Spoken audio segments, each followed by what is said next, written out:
अजून ठेवा विश्वास. हो, अजून ठेवा त्यांच्यावरती विश्वास, जे फक्त आणि फक्त व्ह्युअरशिप, जे फक्त आणि फक्त पब्लिसिटी करू पाहतायत, किंवा त्यांना फक्त तेच हवंय. दिव्यांगांच्या भावनांशी, दिव्यांगांना होणाऱ्या त्रासाशी, दिव्यांगांना होणाऱ्या कष्टाशी, दिव्यांगांना होणाऱ्या नुकसानाशी त्यांना काय आहे काय नाही आहे आता ते तुम्ही विचारा. कारण तुमचा विश्वास आहे ना त्यांच्यावरती, तुमचा भरपूर विश्वास आहे ना त्यांच्यावरती, मग विचारा. मी बोलतोय एनसीएमसी कार्ड बाबतीत. एनसीएमसी कार्ड काढायचं की नाही काढायचं, सक्ती आहे की नाही सक्ती आहे, काढलं नाही तर आपल्याला 1/4चा लाभ मिळणार की नाही मिळणार, 1/4 सोबत हाफचा लाभ मिळणार का, त्याला कागदपत्र कोणती, सगळ्या गोष्टी. नमस्कार दिव्यांग मित्र मैत्रिणींनो, दिव्यांगांचा आवाज बोलानुभवाच्या या चॅनलमध्ये मी ओमकेश आपल्या सर्वांचं सहर्ष स्वागत करतो. विषयाला हात घालण्याआधी सर्वांना म्हणजे आपल्या दिव्यांग मित्रांना, मैत्रिणींना व त्यांच्या परिवाराला, म्हणजे मग त्यांचे आई वडील असतील, भाऊ बहीण असतील, पती पत्नी असतील, मुलं असतील, किंवा अन्य मित्र परिवार नातेवाईक, या सर्वांना या होळी सणाच्या खूप खूप शुभेच्छा देतो.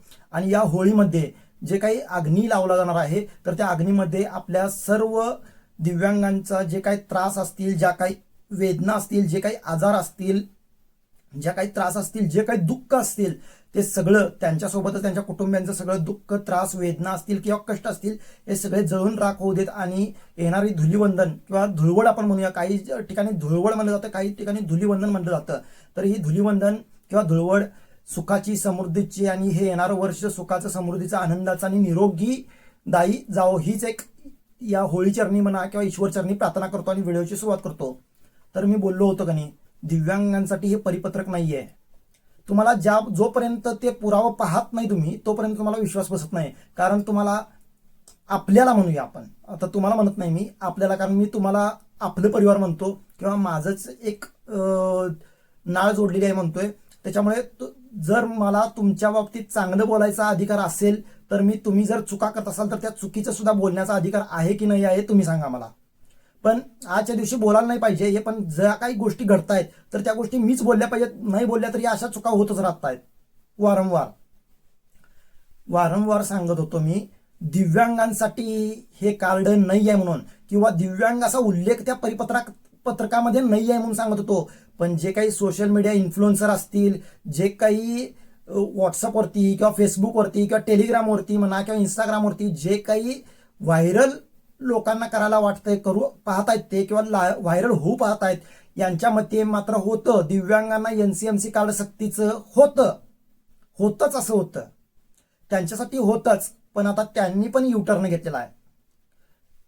पहिला काय म्हणत होते, तुम्ही लवकरात लवकर एनसीएमसी कार्ड काढून घ्या. जे कोणी सांगत होते एनसीएमसी कार्ड बाबतीत, म्हणजे महिलांसाठी, वृद्ध लोकांना, जे 75 वर्षावरील आहेत ते, परत मुलं, शाळेत जाणारी मुलं, कॉलेजमध्ये जाणारी मुलं मुली असतील, किंवा स्वातंत्र्य सैनिक असतील, नोकरी करणारे असतील, ज्यांना कन्सेशनचा लाभ हवाय, किंवा दिव्यांग नसतापैकी त्यांना दिव्यांगांना त्यामध्ये ओढलं होतं, लक्षात घ्या. आणि त्यांना सांगत राहिले काय, लवकरात लवकर 1 मार्च नंतर तुम्हाला त्या गोष्टीचा लाभ, 1/4चा लाभ मिळणार नाही. 1 मार्च नंतर, 1 मार्च तर उलटून गेली, पण अजूनपर्यंत त्या गोष्टी घडलेल्या आहेत का हे तुम्ही सांगा.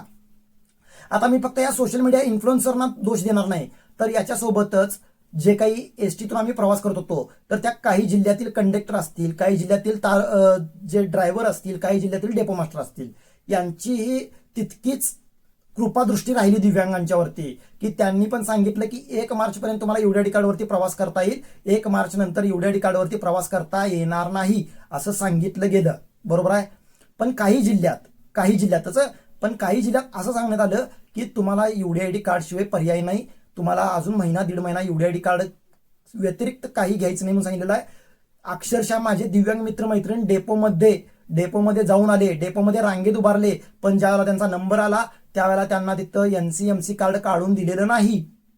त्यांना सरळ सांगण्यात आलं की दिव्यांग याच्यामध्ये नाहीत म्हणून. पण जे कोणी बातम्या पसरवत होते, जे कोणी आपल्यावर लादू पाहत होते, त्यांनी विचार केला पाहिजे आपण काय काल बोलत होतो आणि आज बोलतोय काय आपण.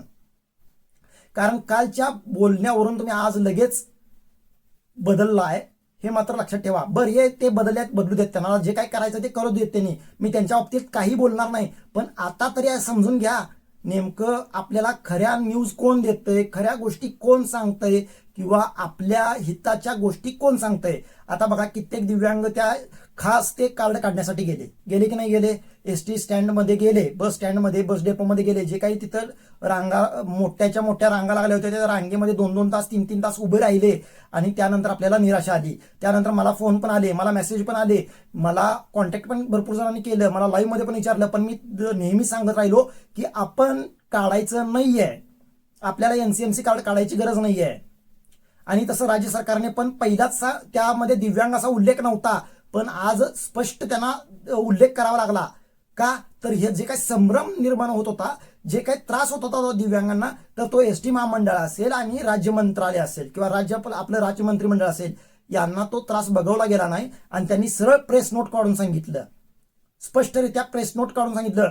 जे काही ही लोक सांगत होती ना, आम्ही आंदोलन करू किंवा आम्ही हे करू आणि आम्ही ते करू आणि आम्ही त्या गोष्टी करू आणि आम्ही त्या गोष्टी करू किंवा आम्ही हे पाऊल उचलू आणि आम्ही ते केलं म्हणून आमच्यामुळं ही झालं, तर असं काही नाही आहे. लक्षात घ्या. कोण म्हणतंय ना आमच्यामुळे झालं, तर असं काही नाही आहे. लक्षात घ्या. कुणामुळे काही नाही झालेलं आहे. उलट तुम्ही फक्त म्हणत होता की दिव्यांगांना ह्यामधून सवलत द्या. उलट तुम्ही म्हणत होता की दिव्यांगांना हे फ्रीमध्ये कार्ड द्या. उलट तुम्ही म्हणत होता दिव्यांगांना थोड्या कमी पैशात कार्ड द्या. उलट तुम्ही म्हणत होता की दिव्यांगांना थोडी वेळ द्या. त्या तुमच्या चोर वाटा होत्या किंवा शॉर्टकट्स होते तुमचे, हे म्हणत होता. पण आपण ठामपणे म्हणत होतो की कार्ड नकोच किंवा कार्ड काढायचंच नाही. आपण कार्ड काढायची गरज नाही. आणि आता राज्य सरकारने प्रेस नोट काढून सांगितलेलं आहे, महिला असतील, मुली असतील, मुलं असतील, दिव्यांग आजी आजोबा असतील किंवा म्हणजे वृद्ध, तर या सगळ्यांनाच कुणालाही तात्काळ सक्ती नाही म्हणून सांगण्यात आलेलं आहे. दिव्यांग कार्ड काढण्यासाठी सक्ती नाही आहे म्हणून सांगण्यात आलेलं आहे. पण पहिला काय सांगण्यात आलं होतं, पहिला जे परिपत्रक निघालं किंवा जी आर निघाला, त्यामध्ये यांना लागू होतं तो जी आर किंवा ते परिपत्रक महिला, वृद्ध, मुलं मुली असतील किंवा स्वातंत्र्य सैनिक वगैरे त्यांना लागू होतं. पण त्यामध्ये दिव्यांग हा शब्द नव्हता. लक्षात घ्या.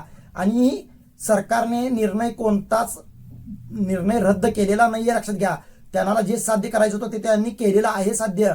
जवळपास आता 1 मार्च उलटून गेलेली आहे, तोपर्यंत जवळपास 20 ते 25% लोकांनी, म्हणजे दिव्यांग नाही, दिव्यांगाला एकाही दिव्यांगाने काढलेलं नाहीये ते पास. एकाही दिव्यांगाने ते पास काढलेलं नाहीये किंवा ते कार्ड एनसीएमसी कार्ड काढलेलं नाही. पण जे काही महिला असतील, जे काही वृद्ध असतील, जे काही शाळेत जाणारी मुलं असतील, मुली असतील, कॉलेजमध्ये जाणारी त्यांनी मात्र ते काढलेलं आहे. 20 ते 25% लोकांनी ते कार्ड काढलेलं आहे. त्याच्यामुळे जो हेतू होता महामंडळाचा किंवा राज्य सरकारचा, तर तो साध्य झालेला आहे. याच्यामध्ये दिव्यांग सक्ती नव्हतं आणि आता सुद्धा सांगण्यात आलेलं आहे. पण याचा अर्थ असा नाही, आता याचा अर्थ असा काढू नका की जे कोणी दावे करतायत की आमच्या आंदोलनामुळे किंवा आम्ही मागणी केली म्हणून हे रद्द झालं, तर रद्द झालेलं नाही. 100% रद्द झालेलं नाहीये. फक्त ते काय सांगितलं, तात्काळ तुम्हाला आता हे एवढ्या लास्ट मोमेंटवरती काढायची गरज नाहीये, पण भविष्यामध्ये त्याला लास्ट डेट येऊ शकते. पण मी स्पष्टरित्या सांगतोय, तुम्हाला स्पष्टरित्या सांगतोय की दिव्यांगांना सक्ती झाली नाहीच पाहिजे. दिव्यांगांना हे कार्ड नसलंच पाहिजे. कारण दिव्यांगांची ओळख हे UDID कार्ड आहे. दिव्यांगांना फ्रीमध्ये जरी दिलं ते कार्ड तरी नको आम्हाला. दिव्यांगांना हाफमध्ये जरी दिलं तरी ते नको. का सांगतो तुम्हाला, फ्रीमध्ये कार्ड देणार ते, पण त्याच्यावरती बॅलन्स तरी आपल्या खिशातलेच पैसे करायला लागणार की नाही. त्याच्यावरती जो मिनिमम 100 रुपयाचा बॅलन्स करायचा आहे, तर तो आपल्या खिशातलाच जाणार आहे. लक्षात घ्या.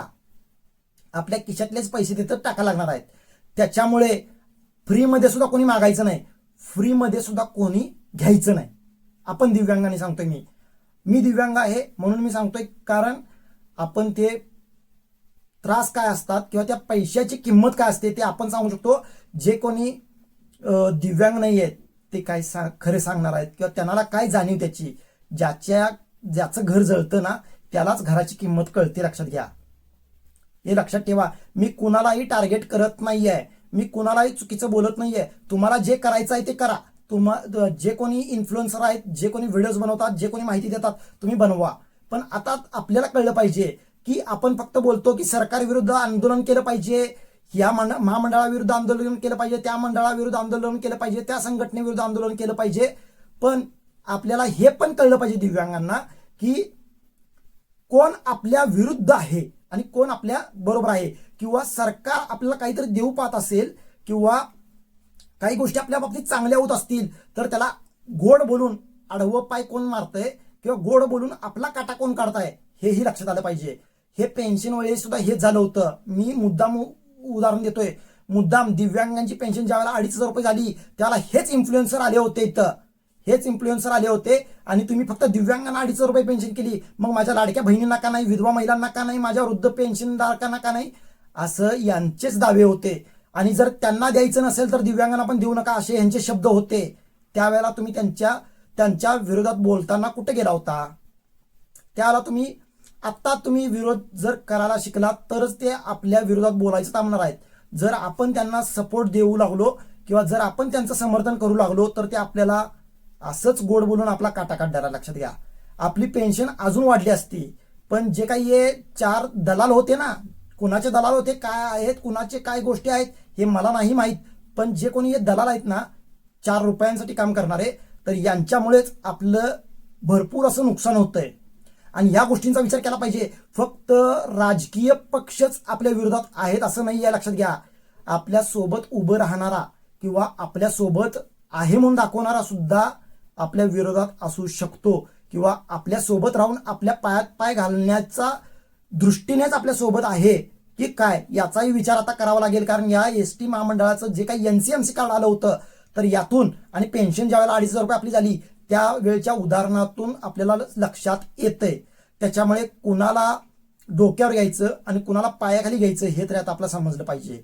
कारण आपलं नुकसान करणारं कोण आहे, आपलं फायदा करणार कोण आहे? अरे निदान आपलं नुकसान फायदा करायचं राहू दे, निदान आमचं नुकसान तरी करू नका. आम्ही आहोत तिथं भले आम्ही कसं तरी जगतोय, पण जर नुकसान केलं तर आता जी अवस्था आमची आहे ना तर त्याच्यापेक्षा वाईट अवस्था होणार आहे नुकसानीची. आणि जर फायदा झाला तर ह्याही याच्यापेक्षा अवस्था चांगली होईल, फक्त एवढंच होणार आहे.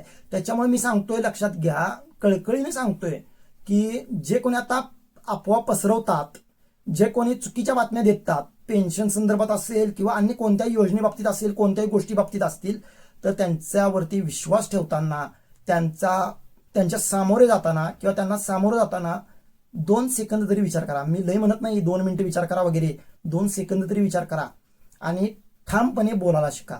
ते जर चुकत असतील तर आमच्या बाबतीत तुम्हाला बोलायचा अधिकार नाही आहे म्हणून सांगायला शिका. आमच्या बाबतीत चुकीच्या बातम्या पसरवू नका, कारण तुमच्यामुळे आम्हाला त्रास होतोय, तुमच्यामुळे आमचे दिव्यांग भरडले जात आहेत हे सांगायला शिकावं प्लीज, कळकळीची विनंती आहे. आणि NCMC कार्ड आपल्याला सक्तीचं नाही आहे आणि इथून पुढेही होईल असं मला तरी वाटत नाही. कारण जोपर्यंत तुकाराम मुंडे सर आपल्या दिव्यांग सचिव पदावरती आहेत तोपर्यंत दिव्यांगांच्यावरती अन्याय होईल असं मला तरी वाटत नाही. मी एक ठामपणे स्टॅम्प पेपरवरती लिहून दे म्हणला तर लिहून देतो. आपल्याला सक्तीचं होणार नाही आहे, आपण काढायचं नाही आहे कार्ड. आपल्याला त्या ह्याच्यातून कधीच आपल्याला त्या योजनेमध्ये घेतलं पण नव्हतं आणि घेणार देखील नाही आहेत ते. या गोष्टी आहेत. परिपत्रक महामंडळाने सुद्धा वेगळं काढलेलं आहे, प्रेस नोट, आणि राज्य सरकारने सुद्धा प्रेस नोट वेगळं काढलेलं आहे की सक्तीचं कार्ड हे NCMC नाही आहे म्हणून. तर माहिती कशी वाटली? जर कोणाला चुकीचं वाटलं असेल, जर एखाद्याला माझे शब्द 4 वाईट वाटले असतील, चुकीचे वाटले असतील, तर ते तुम्ही पण आता मला पण सांगतोय तुम्हाला जर माझे शब्द जरी चुकीचे वाटले असतील तर कमेंट बॉक्समध्ये, कमेंट बॉक्स तुमचा आहे, कमेंट बॉक्स तुमच्यासाठी ओपन ठेवलेला आहे. तुम्ही माझे शब्द जर चुकीचे वाटले असतील, मी जर चुकीचं बोललो असेल तर बेधडक कमेंट बॉक्समध्ये व्यक्त व्हा. 4 शिव्या जरी दिल्या तरी सुद्धा चालतील. मी कोणतीही कमेंट हाईड करणार नाही किंवा कोणतीही कमेंट डिलीट करणार नाही. तुम्हाला जे वाटतंय ते बघूया. आज आपण किती जण कोण काय बोलतं ते, कोणाच्या बाबतीत काय भावना आहेत, कोणाच्या बाबतीत, फक्त आपण कोणाचं वैयक्तिक नाव घेतलेलं नाहीये. जे काही 2-4 लोक आहेत त्यांच्यामुळे जे काही दिव्यांग भरडले जात आहेत, फक्त ते मला वाईट वाटलं म्हणून मी बोललो की त्यांच्यामुळे आमच्या दिव्यांगांचं नुकसान होतंय. मला तर वाटतंय नुकसान होतंय का, तर होतंय, 100% होतंय. कारण मी विचार केल्याशिवाय बोलत नाही, मी अभ्यास केल्याशिवाय बोलत नाही, मी अधांतरी काही गोष्टी बोलत नाही. लक्षात घ्या, काय काय गोष्टी घडतायत पडद्यामागे त्या सगळ्या आम्हाला माहित आहेत. फक्त काही गोष्टी बोलायच्या असतात, काही गोष्टी बोलायच्या नसतात, काही गोष्टी समोरून बोलून दाखवायच्या असतात, काही गोष्टी न बोलताही समजायच्या असतात. त्या दिव्यांगांना समजल्या असतील ही अपेक्षा ठेवतो आणि दिव्यांग आता इथून तरी पुढे शहाणा होईल अशी एक अपेक्षा करतो. होळी मातेकडे प्रार्थना करतो की आमचा दिव्यांग शहाणा होऊ दे. दिव्यांगांच्या बाबतीत किंवा दिव्यांगांच्या वाईटावरती जे कोणी उठलेले आहेत तर ते मुळापासून नष्ट होऊ देत हीच एक होळी चरणी प्रार्थना करतो आणि थांबतो. जय महाराष्ट्र, जय दिव्यांग.